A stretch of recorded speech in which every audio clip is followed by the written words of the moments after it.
Bonjour et bienvenue sur ma petite chaîne, sur la petite chaîne d'Eva en rire, parce qu'il vaut mieux en rire qu'en pleurer.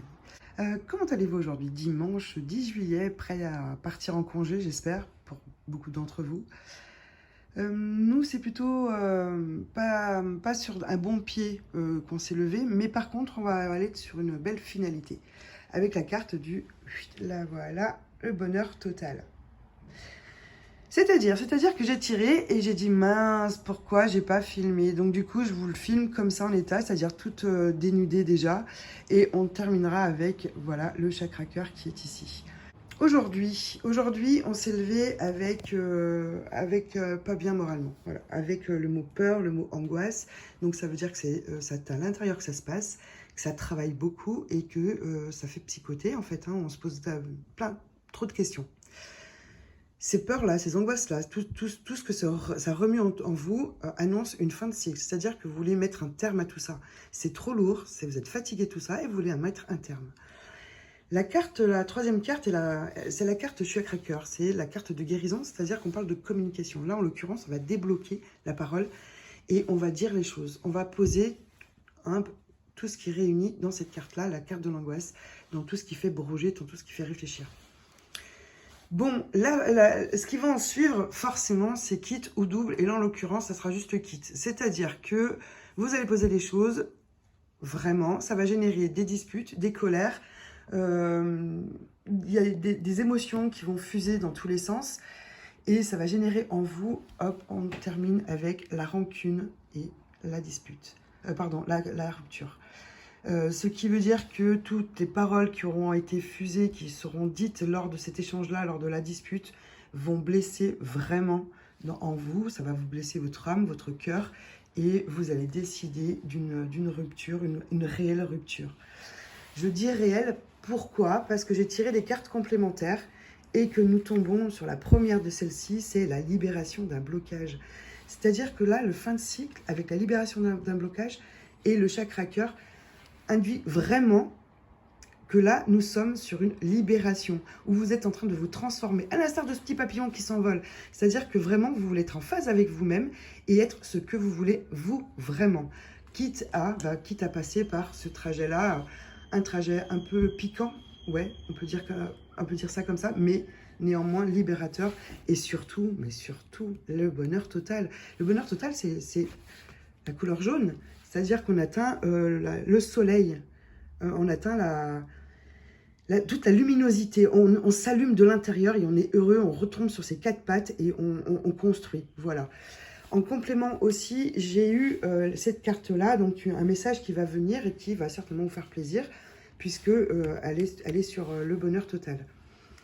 J'avais en complément, puisque j'avais envie de voir aussi un peu comment ça allait tourner cette dispute-là, et c'est la carte de la tristesse.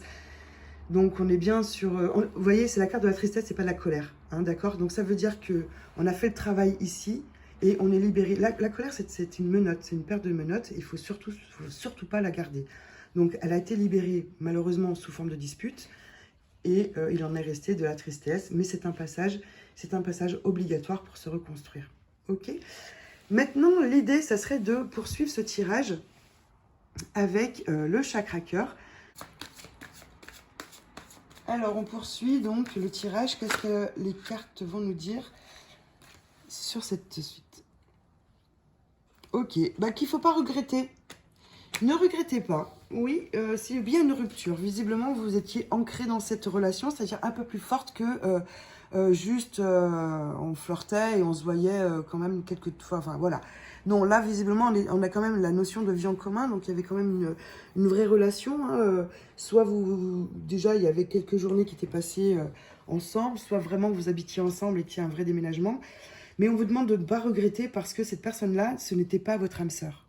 D'accord? Ce n'était pas celle qui allait vous faire progresser dans votre chemin de vie, celle qui allait vous permettre de vous épanouir et de trouver le chemin de l'amour vrai, de l'amour grand, de l'amour divin. On poursuit avec deux autres cartes qui viennent de sortir, le libre arbitre et la surprise. Vous avez le choix. Le choix va s'offrir à vous. Alors le choix de deux situations, le choix de deux personnes, le choix de... Je sais pas, vous avez un choix de toute façon. Et quoi qu'il en soit, ce choix-là va vous amener à une surprise, à une belle surprise. Oui, ça dépend du choix, parce que c'est comme ça. Sinon, il n'y aurait pas d'intérêt au libre arbitre si tout était déjà fait. Vous avez un choix. Et vous allez rencontrer quelqu'un, donc soit parce que vous la connaissez déjà et vous allez vous allez la rencontrer physiquement, soit c'est quelqu'un que vous allez rencontrer tout simplement, quelqu'un qui va prendre la tâche avec vous via les SMS, mail, enfin peu importe quoi, mais quelque chose de plutôt immatériel. Voilà. Et ça tombe. Et ça sera une personne divorcée. Ce sera une personne qui elle aussi, viendra d'une relation qu'elle avait vécue à deux, donc d'une première relation. Oula, oula, oula. Il y aura une différence d'âge avec cette personne-là. Une différence. Alors là, c'est la carte de la différence d'âge parce qu'elle a été inscrite ainsi, donc on va la prendre ainsi. Néanmoins, rappelez-vous que le mot différence est le plus important dans toute la phrase.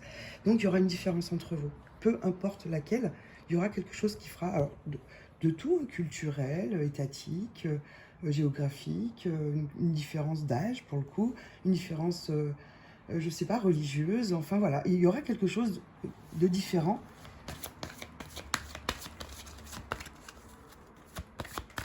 Et j'en avais une qui est couverte. Et on vous demande d'écouter les signes. Il y a des signes autour de vous. Faites-vous confiance et regardez autour de vous. Alors les signes, c'est beau, on va en parler vite fait comme ça. Déterminez votre signe, d'accord? Ça sera le conseil du jour, par contre. Voilà, je vais en donner un aujourd'hui et ça sera de déterminer son signe. Comment ça marche? Comment ça marche? Il faut fermer les yeux d'abord dans un premier temps et se retrouver qu'avec soi-même. Hein, voilà, communier avec soi. Et se dire, bon bah voilà, si le monde de l'invisible devait communiquer avec moi, quel serait, par quel biais matériel il m'indiquerait sa présence.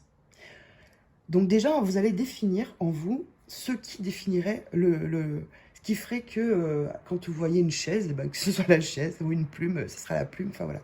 Définissez l'objet qui fera le lien entre le monde de l'invisible et le vôtre. À partir de là, vous l'ancrez. C'est-à-dire que vraiment, il ne faut pas dire y croire, parce que y croire, ça veut dire qu'on mettra toujours une notion de doute derrière. Non, pour vous, c'est un fait accompli. Vous savez et vous saurez que lorsque vous verrez cette plume-là, lorsque vous verrez cette coccinelle-là, lorsque vous avez, je ne sais pas, une améthyste particulière, peu importe, c'est vous qui définissez le choix. Vous savez en vous que c'est le lien, d'accord?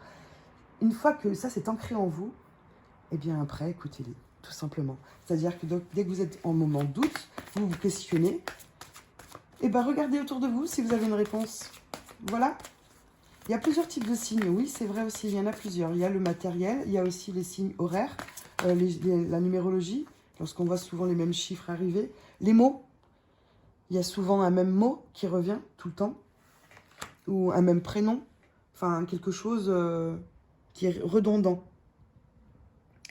Et on vous dit que vous avez peur, mais qu'en fait, c'est pas fondé. C'est plutôt des fausses croyances qu'il y a. C'est plutôt des ralentissements que vous mettez vous-même, que vous créez vous-même. Parce que on s'imagine, on se projette dans des situations et qui, finalement, elles n'existent pas, ces situations-là. On les crée en se projetant dedans, en ruminant, en disant « Oui, mais imagine si... » Oui, mais en fait, c'est que de l'imagination. Donc, tout ça, il faut l'éjecter. Il n'y a pas de doute, il n'y a pas de peur à avoir. Si vous avez des choses à dire à une personne... bah, oui, tu me plais, vous pouvez lui dire le oui, tu me plais. La manière dont il l'accueillera ne vous appartient pas finalement. Et en fait, qu'il le prenne bien ou moins bien, c'est pas ça que vous devez vous attacher. Vous devez vous attacher à dire j'étais fière, j'étais capable de lui dire. Voilà, j'étais au bout, quoi. J'étais capable de le faire. C'est ça surtout. D'ailleurs, on est en compétition qu'avec soi-même. C'est la même notion. Les compétitions ne sont valables que pour soi, par rapport à soi. Et cette personne-là, donc, ce sera certainement une personne aux cheveux plus clairs. Voilà. Un homme ou une femme, hein, mais aux cheveux plus clairs. Est-ce qu'on a d'autres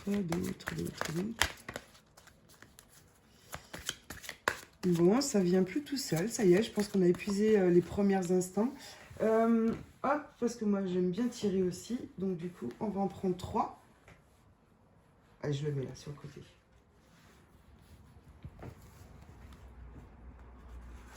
Une. Deux. Et la troisième. Allez. Bon, ben voilà. C'est parfait. J'aime beaucoup. D'abord, on vous confirme, c'est bien une âme sœur, c'est bien une flamme jumelle. Vous êtes bien sur un parcours d'évolution d'âme à âme.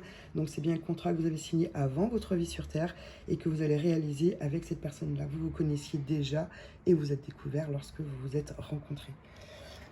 D'ailleurs, je le dis, sans faire exprès, mais juste à côté, on a la carte du « tu connais déjà ton âme sœur ».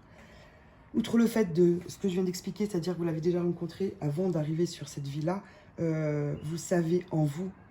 Vous le savez en vous. Voilà. Et la belle carte d'à côté. Oui, ça fait pas plaisir à tout le monde, mais pourtant c'est une réalité. Il faut en tenir compte. C'est tu n'es pas prêt. Donc je m'adresse bien à toutes les personnes qui regardent cette vidéo, hommes, femmes, peu importe. Hein, on est d'accord pour dire que là, on n'est pas sur des énergies bien définies. On est plutôt sur un chemin de vie bien défini. Et dans le tu n'es pas prêt, ça veut dire qu'on doit sortir, rappelez-vous, de ce que je vous ai expliqué, d'abord de la situation que vous vivez là, à l'instant présent, et on est sur ça, d'accord? On est sur ce qu'on a vécu, sur les blessures qu'on doit soigner, sur les disputes qu'il y a eu, sur les rancunes qui sont sorties, et on doit outrepasser la tristesse. Donc, ce qui est inéluctable, parce que c'est normal, ce sont des anges qui nous guident. Ils nous disent pas notre guide, ils nous rappellent qu'on n'est pas prêt, qu'on doit d'abord se soigner, qu'on doit d'abord passer par ce passage-là pour arriver ensuite à ça, ton âme sœur et ta flamme jumelle. Voilà mes petits lolos. Je vous souhaite un très bon dimanche à tous. Et moi, ouais, j'ai un peu la voix cassée parce que hier, on a passé une très bonne soirée. Donc du coup, je vais peut-être un peu aussi me reposer. Je vous fais de gros bécos à tous et puis prenez soin de vous, n'oubliez pas. À bientôt.